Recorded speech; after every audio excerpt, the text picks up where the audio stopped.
So I have a lot of thoughts and opinions about the new Steam Frame VR headset. It's wireless, it's inside out, it's got new pancake lenses, it's got higher resolution, it's got pass-through, it's got a lot of nice new features which make it seem to set it up to be the next gen, next level, top tier PC VR headset, and it's wireless, and they're coming after the Quest 3 and other VR headsets out there. But there's only one problem, which I think it's a pretty big problem, and why I don't think you should buy one, especially at nowhere near the price that they're going to be asking for this thing.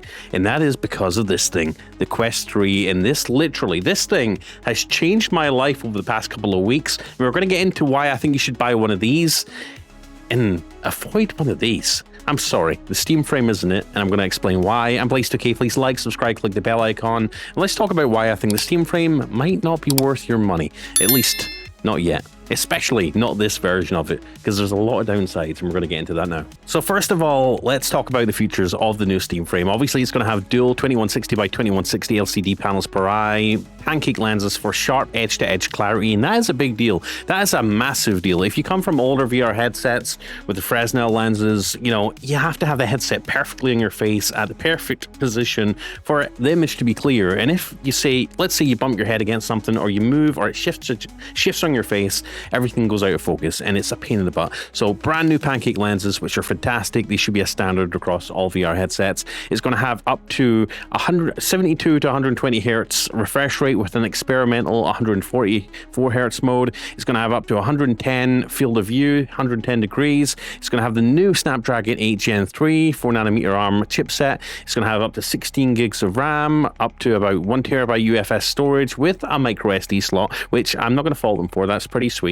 It's obviously going to have 6 degrees of freedom inside out tracking cameras, so no more having to set up sensors around your home or your play space. It's going to be tracking you from the headset via multiple cameras, and it's going to give you grayscale fisheye cameras for basically seeing your environment. And we're going to get into that in a minute about why I think that was a bad idea on their part, going grayscale.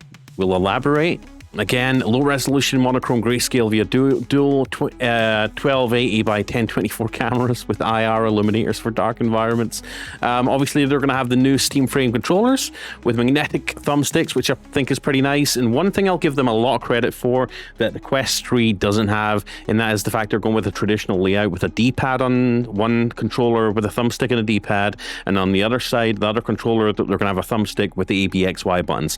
That is the way controllers should be with VR headsets, especially inside out ones like this. Biggest gripe with the Quest 3 is that they chose to split up the buttons for some reason and go with the ABXY on one controller and the other or XY on the other controller. So you don't have any D-pad whatsoever, and that is a deal breaker. Well, it's not a deal breaker. It's not a deal breaker, no.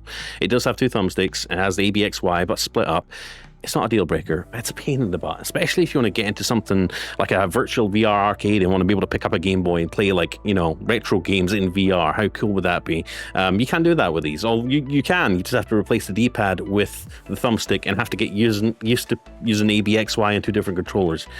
I think their controller layout is fantastic. As you can see here, I think this should be the standard now for these wireless controllers. The D-pad on the left with the thumbstick and ABXY on the right. That way we can use these controllers for traditional games, right? So we don't have to use this weird, unique layout. I don't know if it's something to do with patents or what. I don't know why Meta went with splitting up the ABXY, but they did. And we're going to get into that. But yeah, it's going to have about a 21.6 watt hour battery, around 2 hours of playtime. And one thing I'll give them credit for is the Wi-Fi 7 with dedicated Wi-Fi 6E dedicated PC adapter. So basically you can have super low latency wireless streaming from your gaming PC. I used to hate game streaming, but I've become a believer thanks to Moonlight and my Steam Deck. I think game streaming is, especially local game streaming, is actually better than people give it credit for. And I am very sensitive to input lag and latency and pixelation and compression. So for me to say that local game streaming is actually not too bad, it's a big deal. So if they have a dedicated router now connected to your PC, going to the headset and streaming PC game content to the headset and running that stuff off your gaming PC, I'm a big believer in that. And I kind of wish the Quest 3 can do that. And It actually can. You can set up a separate router connected directly to your PC and stream straight to your headset, as long as you're not too far away from your game PC with the Quest 3. You can do that. But yeah, it's going to have Bluetooth 5.3. It's going to have USB-C, but it's only USB 2, which again is another compromise. If I had to sum the new Steam frame up, it would be the word compromise. They've compromised on a lot. So let's talk about why I think you should buy one of these instead of a Steam frame, and it comes purely down to versatility and price. So the new Steam frame is looking like it's going to be going for around between $700 and $1,000. You could pick up one of these things for $499. Now, what this gives you is one, it gives you an unmatched library of exclusive games. We're talking Asgard's Wrath 2, Red Matter 2, Beat Saber expansion, certain Beat Saber expansions, the Deadpool game, I believe, the Batman VR game experience. There's a lot of Meta's invested a lot in exclusive games for the Quest 3, so you've obviously got that. You've got a bunch of other great fitness apps and apps dedicated for just remote, portable VR experiences and mixed reality experiences. Now, I want to get into that as well. So, obviously, the Quest 3, one of my biggest complaints about the Steam frame is the black and white pass-through, okay? The Quest 3 has full color and high resolution pass-through, and I think that makes a massive difference, guys. I mean, if you want to, one reason why I've never picked up my VR headset in the past is because I feel locked in, I don't want to have this strapped to my face and not be able to do anything else, interact with anything else, get up, go to the bathroom, get up, go to the kitchen, take the dog out, or just fix something in the kitchen and have to take this off and put it back on and off all the time and feel isolated. Well, the great thing about the Quest 3 is that it has high resolution color pass-through. I'm able to pick up my phone, read a notification on my phone with the Quest 3 on. I'm able to get up to go to the bathroom, get up to go to the kitchen, let the dog out, to go to the bathroom, do little things, speak to the wife, just hang around with the family if I want to. And it's got a full suite of mixed reality experiences to where I can have a web browser up, I could have video on YouTube playing, I could pin it to the wall in there, I can have my computer monitor just sitting, completely stretched out. You can really, this is essentially a budget Apple Vision Pro, and it is amazing for productivity. It's amazing for just having a taste of what the future is going to be in terms of mixed reality, being able to have screens wherever you want them and not having to buy monitors and TVs and and mounting them and stuff. It opens your eyes to the possibilities of the future. And that's why color pass-through is a big deal, at least for me. It just unlocks, it unleashes a lot, and it makes you feel a little bit more free in terms of your environment. And the Steam frame's chosen to go with a grayscale black and white low resolution pass-through, which we've seen in countless other VR headsets, the PlayStation VR 2, the old Valve VR headsets, the old Meta headsets, or I should say the Oculus headsets, Oculus Rift back in the day, and they never really worked for me. They're great for making sure you don't bump into things, I suppose. But as far as wanting a taste of mixed reality, being able to just, jump into VR experiences, have some mixed reality experiences, just have the best of all worlds, mixed reality and VR, in one headset, the Quest 3 just nails that in every way. And unfortunately, Valve decided, hey, we're going to just slap a couple of black and white cameras in this thing, call it a day, and just have it so people don't bump into things in their boundary space. I just feel like they've compromised so much. Mixed reality has become such a big deal for me in terms of just, like I said, enjoying using this thing. Like I said, I've actually used this more for productivity tools and entertainment, watching films in the bed at night when the wife's asleep next to me, slapping this thing on, getting YouTube up on a 200-inch TV, and just watching YouTube or listening to music, multitasking, doing work on the laptop with the laptop screen off, but having the laptop screen in my Quest 3. Countless use cases that I would never have thought of until they added the color pass-through and added the mixed reality stuff to this. That is something you're not going to get on the Steam frame. I mean, you might get it, but it's all going to be tied into Steam's ecosystem, and it's going to take years for that to even catch up. And again, with the color pass-through, they're not really aiming this towards mixed reality experiences, but the fact that it's going to cost several $100s more than the Quest 3 and offer a lot less in terms of functionality and versatility for more or less the same specs. It's going to have the same screen. It's going to have the same pancake lenses, same resolution. it's not really got a lot going for it. It's got the dedicated Wi-Fi router, I suppose. But these are all things you could already do with the Quest 3. You could stream games via, virtual desktop to this. You could use Meta's own software to stream your games from your Steam library to the Quest 3 wirelessly. And you can improve that experience by, connecting a little cheap 5G router directly on your PC and basically, feeding that wireless signal to your Quest 3 and having no latency, just like you can with the new Steam Frame. No, is it Wi-Fi 6, Wi-Fi 7? No, but it's good enough. I apologize. It actually is. Quest 3 is Wi-Fi 6E supported, so that's pretty cool. Again, if we just look at the specs comparison, resolution virtually the same. If anything, the Quest 3 is slightly better. In certain ways, the resolution is virtually the same. Refresh rate, the Quest 3 does support up to 120 Hz. The 144 Hz for the Steam Frame's experimental. They're basically overdriving the display to get that.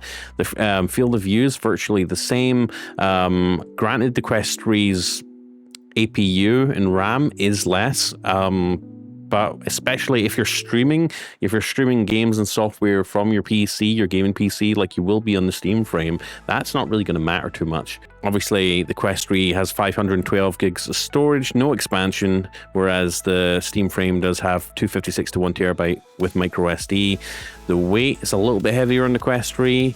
The battery life's pretty good, but it's not replaceable like it is on the Steam Frame. Again, pass-through, massive deal. You won't realize how big a deal color pass-through is until you use it yourself, in terms of just not feeling locked in, boxed in to your VR experience and not being able to do anything until you're done with it. That's been a big off-putting thing for me. But like I said, over time, I've found the color pass-through and being able to get up and do things and then jump back in, and you also use mixed reality experiences as well as a massive selling point for this thing. I cannot stress that enough. And you might be a Valve diehard fan who really may want the Steam Frame, and that's cool. If you just want to use it for games and VR experiences, that is okay. I'm not bashing that at all. But like I said, for the price difference of this thing, I think that the Quest 3's it's just run circles around the Steam Frame in terms of versatility, right? Trick of all, what's that saying? Jack of all trades, master of none. Very true. But in this case, it may not be the master at dedicated VR gaming, but it's not far off in terms of the specs, right? As far as, being able to stream and the resolution and the nice pancake lenses in this thing, it's really not far off the Steam Frame. Another one thing, though, that the Steam Frame does have is eye tracking. I think that's a big deal. That's not something the Quest 3 has, but is it a massive deal to me? No, I do like the foveated rendering that brings, and it allows you to utilize the APU inside the device just to give you higher, better experiences and take advantage of that resolution. That's not something the Quest 3 has, I will admit. But yeah, as far as everything else goes, the Quest 3 is either better or it's not far off. And the specs are very similar. And for the price difference, the Quest 3 you could buy right now. That's another thing. You could buy that right now. Go check my link in the description. The Steam Frame, obviously, we're gonna have to wait till early 2026. But again, I just want to beat home and knock home the points here. The Quest 3 has an unmatched library of exclusive games.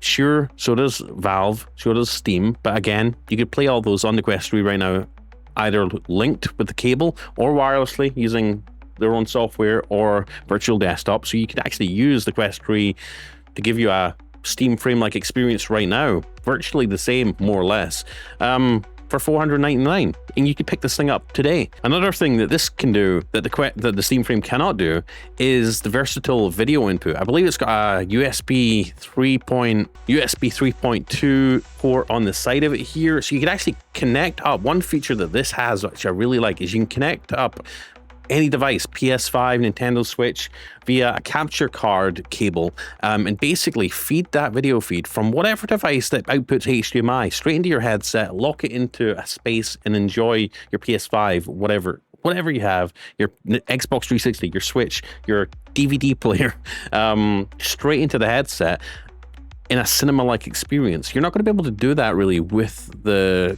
Steam Frame, because the Steam Frame is limited by a USB 2.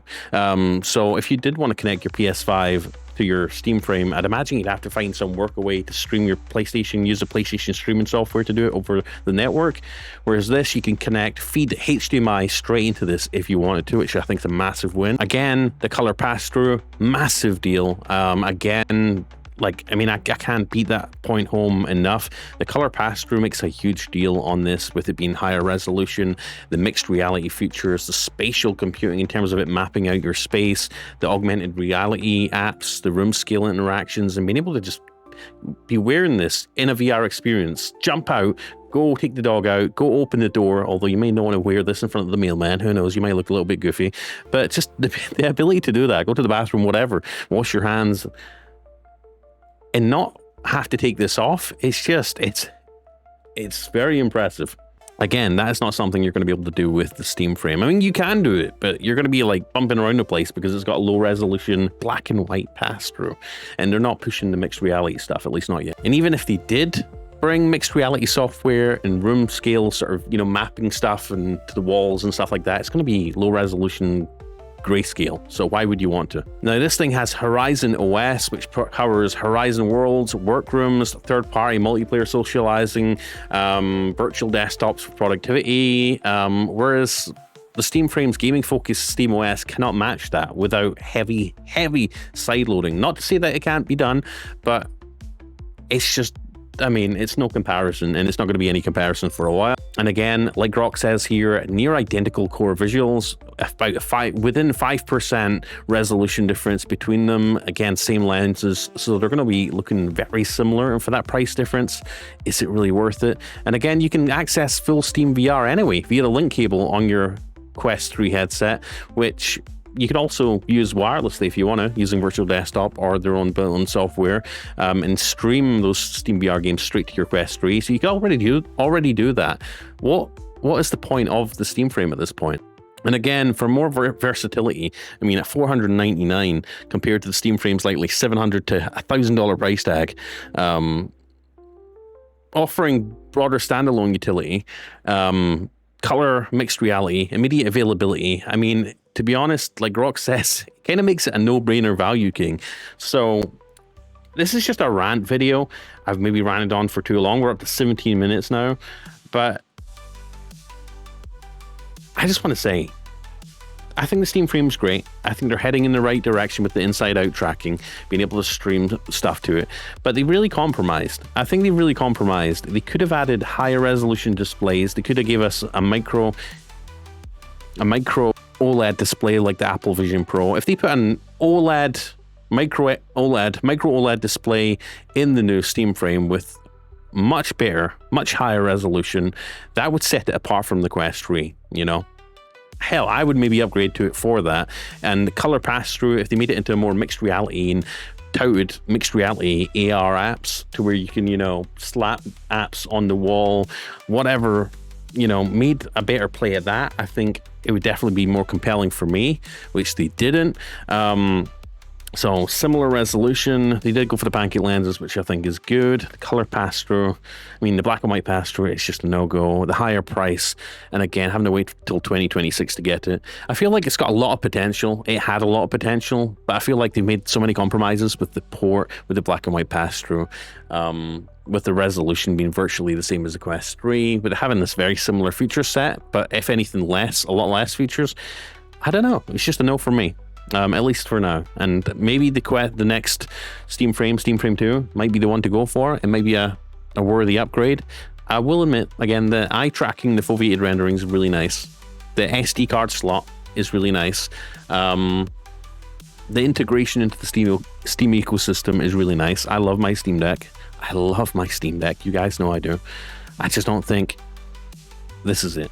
At least not yet. And like I said, if I had to sum up this headset with one word, it would be, oh, I do like the controllers with the D-pad and traditional layout. Gotta give them credit where credit's due. But for me, it's just not there yet. And if I had to sum it up in one word, I'd say compromise. I mean, it's a massive compromise. So the price, I get it, it's their first foray into inside-out head tracking. The development of it's expensive. I get that. But the Quest 3, $499, available right now using the link down below. It's available right now and offers like most 95% of the features of that for $499, and you could use it right now. I mean, what else do I need to say?